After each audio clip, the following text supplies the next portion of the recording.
Welcome to Ping 24 Updates, your daily dose of what's happening around the world. Subscribe my channel and press the bell icon for more updates. August 9th, 2025. The world's attention is fixed on the South China Sea. News channels broadcast images of sleek gray naval vessels slicing through turquoise waters.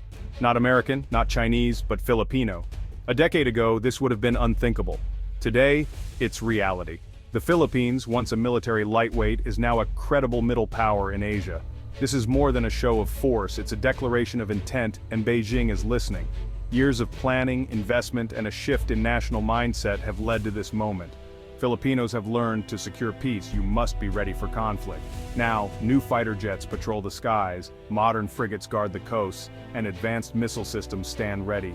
This transformation is about more than hardware, it's about a nation reclaiming its strategic importance. Old and new alliances are being strengthened. The US, Japan, Australia, and European powers now partner with the Philippines. Joint patrols, intelligence sharing, and training exercises are the new normal. The security of the Philippines is now central to Indo-Pacific stability. The free flow of trade through these waters depends on a strong, secure Philippines. Power in Southeast Asia is being rebalanced.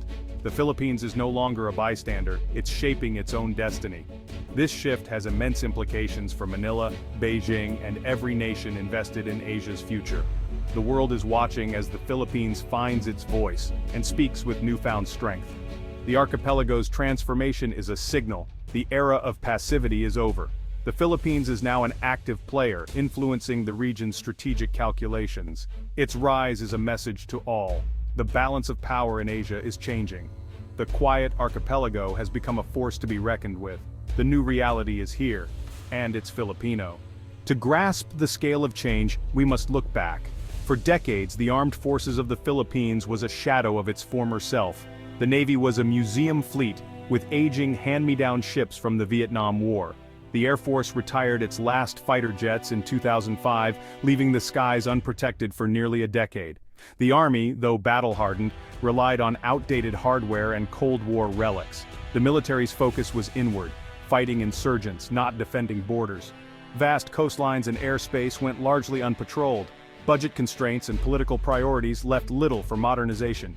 After the U.S. bases closed in 1992, Manila was left to fend for itself, but lacked resources and will. The Philippines became the soft underbelly of Southeast Asia, unable to enforce its own laws at sea. This vulnerability did not go unnoticed by its neighbors. The result? A power vacuum that China was eager to fill. Years of neglect set the stage for a dramatic awakening. The old military's weakness became the catalyst for change. The wake-up call came in waves, none louder than the 2012 Scarborough Shoal standoff. Chinese ships blocked Philippine efforts to enforce its own laws, then refused to leave. The humiliation was national and profound. Law was on Manila's side, but power was not. China's island-building campaign followed, turning reefs into military fortresses within sight of Philippine shores. These artificial islands project Chinese power deep into Southeast Asia. For the Philippines, this was an existential threat. Military bases were being built on its doorstep. Filipino fishermen faced daily harassment. The shadow of China grew. The message was clear: the old ways were no longer enough. The pressure forced a reckoning in Manila. The Philippines had to abandon complacency and start building a real military. The loss of Scarborough Shoal was a turning point. China's aggression made the stakes undeniable. The journey to a credible defense began here. The era of vulnerability was over. The Philippines responded with the Horizon Defense Strategy, a three-phase modernization plan.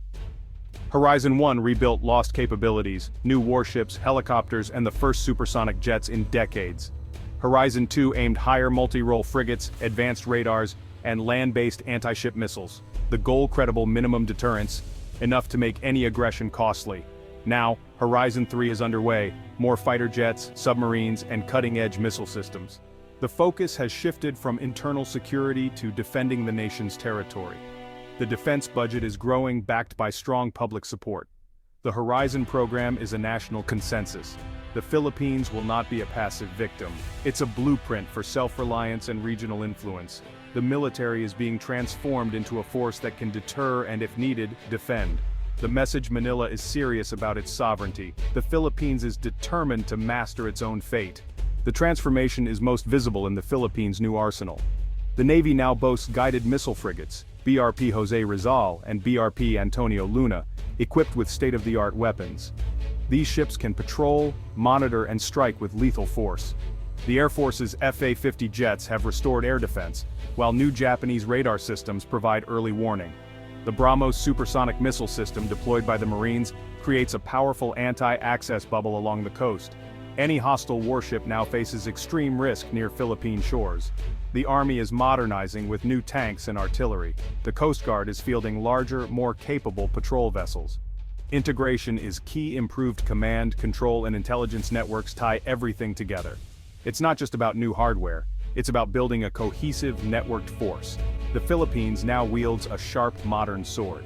The days of outdated equipment are over. The military is ready for the challenges ahead. The transformation is real and irreversible. No modern military stands alone. The Philippines has revitalized its alliances, starting with the 1951 Mutual Defense Treaty with the U.S. Washington has clarified, an attack on Philippine forces in the South China Sea will trigger a U.S. response. Joint exercises like Balikatan now involve thousands of troops in complex scenarios. Japan, once an adversary, is now a key partner, providing patrol vessels, radar, and a visiting forces agreement. Japanese and Filipino forces train together, building interoperability. Australia has deepened its defense ties, conducting joint patrols and sharing intelligence.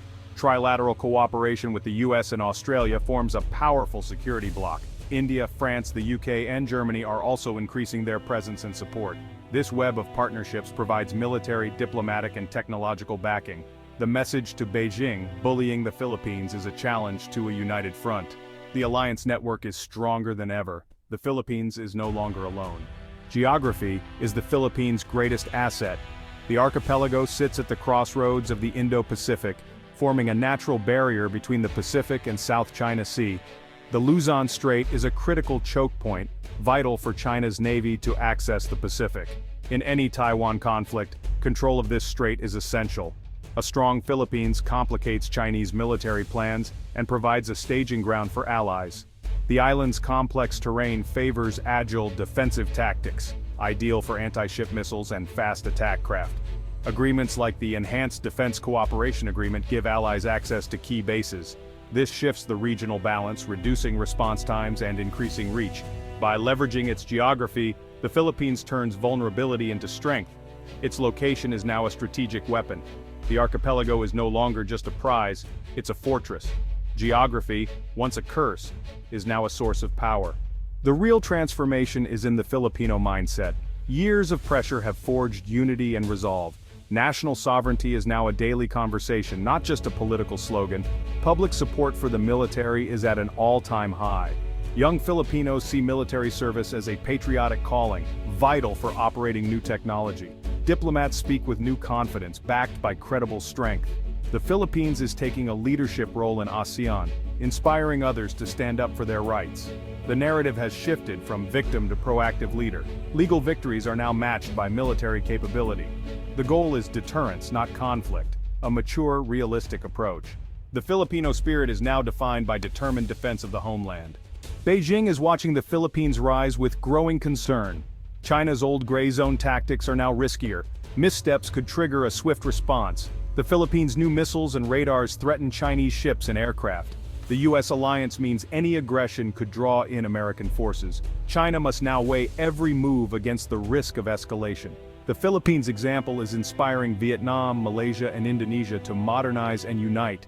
A confident Philippines undermines China's divide-and-conquer strategy. Beijing faces a choice: escalate and risk conflict, or pursue diplomacy and respect Philippine rights.